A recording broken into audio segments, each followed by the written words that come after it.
Là. Et ça l'est d'une certaine manière.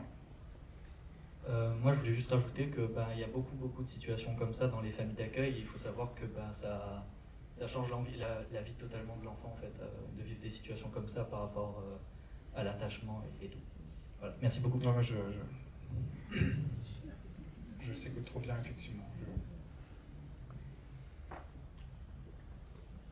Bonsoir, j'ai beaucoup aimé le film, je vous remercie.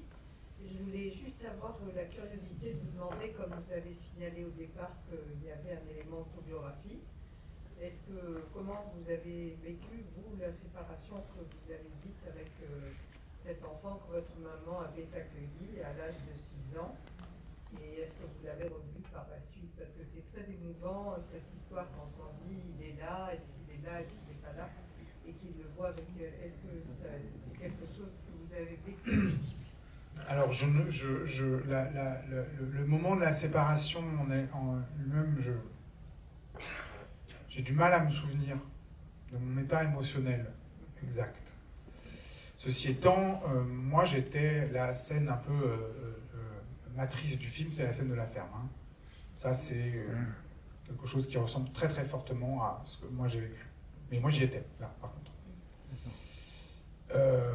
Ensuite, voilà, une sorte de blackout, on ne sait plus ce qu'on a ressenti, à tel point que la dernière phrase que Jules dit dans le film, je la trouve tout aussi juste de ce point de vue-là pour moi, à mon sens, quand il dit est-ce qu'on a vu le même film que lui, est-ce que moi j'ai vraiment vécu ça, c'est tellement loin, c'est tellement autre chose, il n'empêche que je me suis senti toujours hanté par cette histoire-là, parce que je n'ai pas arrêté d'y revenir, de vouloir travailler, de vouloir en faire quelque chose.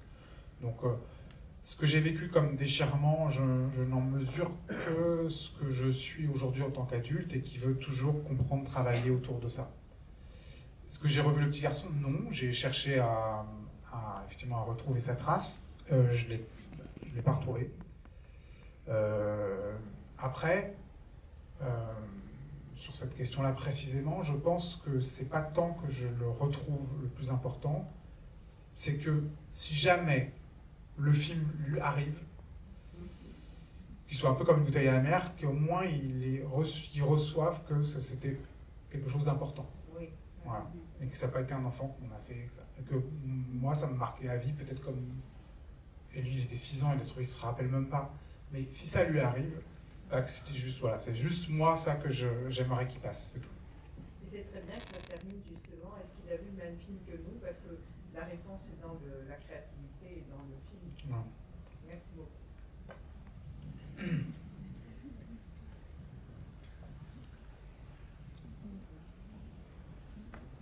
Bonsoir. Moi j'avais une question concernant les dialogues, parce que je trouvais que les personnages, ils avaient une façon de s'exprimer vraiment naturelle et spontanée. Du coup, je voulais savoir si vous aviez vraiment écrit tous les dialogues un peu tels quels, ou s'il y avait une grande part d'improvisation de la part des acteurs aussi. Alors, pour être très concret et pragmatique sur la question, on va dire que 80% du film, ce sont les dialogues. Il y a quelques petits bouts de scène qui sont nés d'improvisation, ou plutôt de moments où... Parce que ce qui m'est important de faire, et surtout quand on travaille avec les enfants, c'était de ne pas rentrer dans la scène directement. C'est d'inventer le début et d'en inventer la fin, pour qu'ils soient dans la bonne énergie au moment où la scène telle qu'elle est écrite et telle qu'elle est construite, pour qu'ils soient dans la bonne énergie. Et donc, il reste de ça, il reste de ces petites coudes, de ces coudes d'avant-scène. Par exemple, ce qui est typique, la scène où Anna et Adrien s'engueulent dans la chambre quand Brice va rentrer et qu'il lui dit c'est une cellule, qui s'engueule, etc. Ça, c'est de l'improvisation entre Anna et Adrien pour les monter. Puis comme ça, quand Lies rentre dans la scène et que tout ce qui se passe après, là, c'est typiquement ce qui est écrit dans le scénario. Voilà. Il y a des petits bouts comme ça, mais la plupart du temps, c'est quand même le dialogue. Effectivement, j'ai ce souci en amont d'essayer de trouver cette tonalité-là, pour que les comédiens, justement, c'est ce que ça rejoint un peu ce que j'ai dit tout à l'heure. Je savais qu'il ne fallait pas que je fasse un film où ils allaient passer leur temps à expliquer la situation et qu'ils parlent entre eux, qu'on ait vraiment ce sentiment de quotidien. L'idée, c'était de faire j'aurais pu appeler ce film-là un film de famille ou scène de famille, ou à l'intérieur de laquelle il y a un drame qui est en train de se couver, mais c'était qu'on vraiment on assiste comme on assiste aux vacances, C'est pour ça que c'est aussi filmé de cette manière-là, c'était de trouver ce qui était le geste entre le film que je pourrais faire avec mon téléphone quand je filme l'anniversaire de ma fille et un geste de cinéma, quoi. Et qu'il y a forcément quelqu'un qui filme, mais c'est aussi forcément une image du passé quand on la regarde, puisque ça a l'air d'être du pur présent, mais c'est aussi du passé, puisqu'elle, voilà, c'est une image enregistrée. Et que dans le film, toutes les scènes de famille qui sont en train de vivre sont à la fois du présent et du passé, parce qu'ils ont toujours vécu, c'est peut-être la dernière fois qu'ils vont la vivre, et puis voilà. Je ne sais pas si ça répond, pardon. Mais donc il y a un peu pardon, je me suis un peu égaré, c'est moi qui suis allé tout seul raconter tout ça. Il y a un peu d'improvisation, mais c'est comme essentiellement le scénario. Peut-être une dernière question, parce que sur le montage, puisque nous avons sur le montage, alors. Sur le montage. Non, voilà, monsieur, allez-y. Justement, est-ce que vous pouvez nous expliquer, par rapport à ce que vous avez dit au début, par rapport à l'importance du monteur, et peut-être sur ce film-là, avec notamment la problématique des enfants, ce que ça, voilà, la synergie qu'il y a entre vous et lui, par exemple, comment ça peut compter pour vous? Moi, j'ai fait beaucoup de plans séquences au tournage, hein, et après on varie des axes pour pouvoir un peu retrouver de la dynamique. Est-ce que le plan séquence résiste ou est-ce qu'il ne résiste pas, etc., etc. Donc l'idée de la scène et des idées de coupe, comme on dit, on les prévoit. Et après, le travail de Damien, c'est de valoriser tout ça. Mais Damien, pour parler, ce que j'aime profondément chez Damien, ce qui est le plus important pour moi, c'est qu'il a un amour profond des comédiens. Et je pense que Damien est un aussi grand directeur, c'est un monteur, c'est un grand directeur d'acteurs.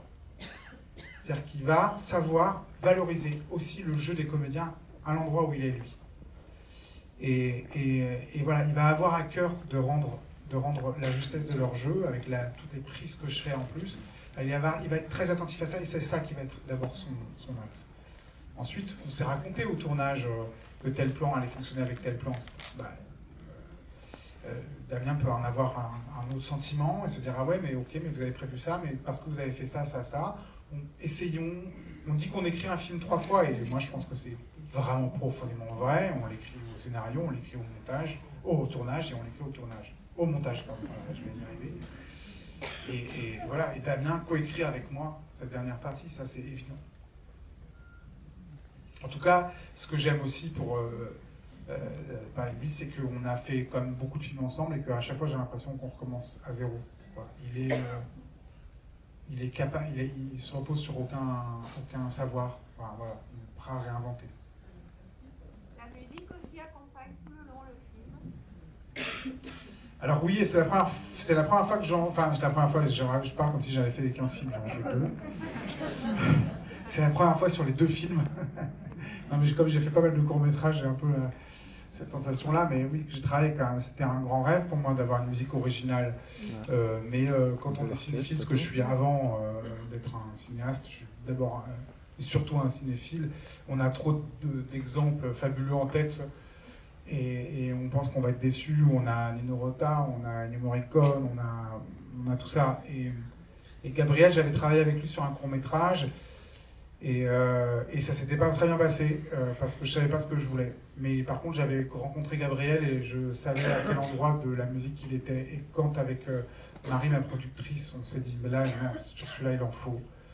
Il faut que ces scènes du quotidien, on arrive à les rendre plus grandes que la vie, par un autre endroit, par le travail sur la musique, à les rendre plus romanesques que la trivialité qu'elles ont l'air de charrier comme ça au départ.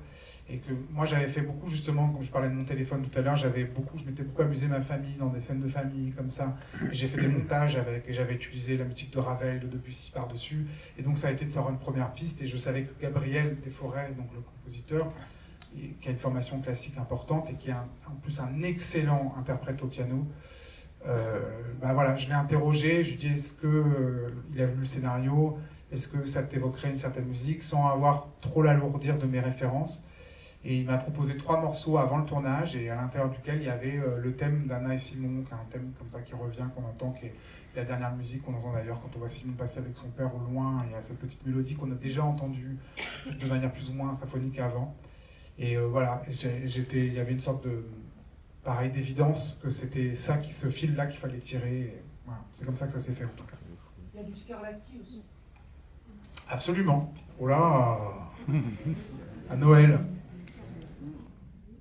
Bon, en tout cas, Fabien, merci beaucoup. Tu entames une longue tournée jusqu'au 16 février. C'est le